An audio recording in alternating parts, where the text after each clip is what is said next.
10-এ 100, কোনো 10 নাই, কিসে 100 হয়েছে। তাণ্ডব অস্থির ফাটাফাটি, আমরা পুরো হলিউডের ভাইব পাইছি এই প্রথম। মানে কি বলবো, জাস্ট মাইন্ড ব্লোয়িং, টুইস্টের উপরে টুইস্ট। সিগনিফিকেন্ট ডায়ালগ বলতে একটাই বেশি ছিল, মুরব্বি, এটাই। হ্যাঁ অবশ্যই সবাইকে বলবো ছবিটা অনেকবার দেখেন, মানে একবারে মন ভরবে না, ফাটাফাটি। ফার্স্ট টু লাস্ট পুরাটাই ভালো ছিল, খুব সুন্দর প্রেজেন্টেশন ছিল। তারপরে জয়া হাসানের খুব সুন্দর ছিল, সবারটাই সুন্দর লাগছে, ভালো লাগছে।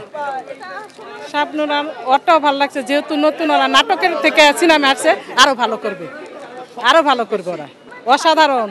তাণ্ডব অবভিয়াসলি তাণ্ডব অসম্ভব অসম্ভব সুন্দর, এবং আমাদের বিডি ফিল্ম ইন্ডাস্ট্রি এতটা ডেভেলপ করছে, সত্যি কথা ভাই এই ছবিটা না দেখলে বুঝতে পারতাম না। আমার মনে হয় যে বরবাদ কি দেখলাম, মানে তাণ্ডবের কাছে আসলে কিছুই না বরবাদ।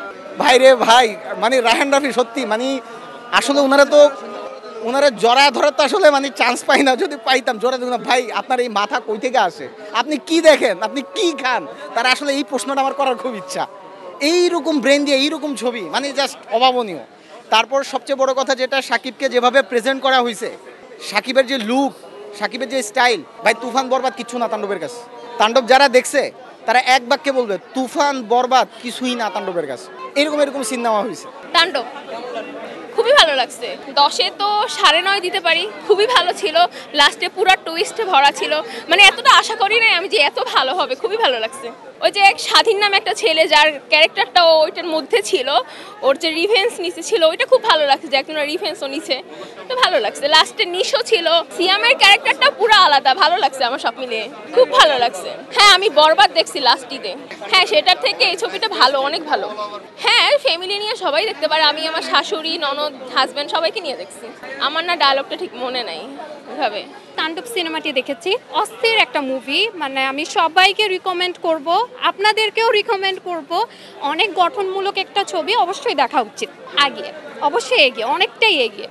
এই সিনেমাটিতে হচ্ছে বর্তমান সমাজে আমাদের যে বেকারত্ব এবং হচ্ছে চাকরির ক্ষেত্রে যে অনেক হাত লাগে, যেমন হচ্ছে যদি কোনো আগে থেকে যদি মামা চাচা বড় বড় পদে না থাকে, দেখা যায় যারা ইয়াং স্টার অনেক ভালো স্টুডেন্ট, ওদের কিন্তু সহজে চাকরি হয় না, ওই জিনিসটা নিয়ে বেসিক্যালি ছবিটা। তা অবশ্যই আমি তো এটাই বললাম যে আমাদের মতন যারা নতুন ইয়াং স্টার, ওদের জন্যই মেনলি ফোকাসে তো ওরাই আছে। এই যে ওরা মানে বর্তমানে পড়াশোনা করছে, চাকরি পাচ্ছে না, তারপরে দেশের রাষ্ট্র ব্যবস্থার যে একটা অবক্ষয়, হ্যাঁ পুরোটা সবকিছু অনেক সুন্দর মতন এখানে।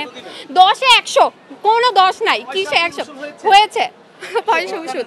খবরের কাগজ, নিখাদ, নির্ভীক, নিরপেক্ষ।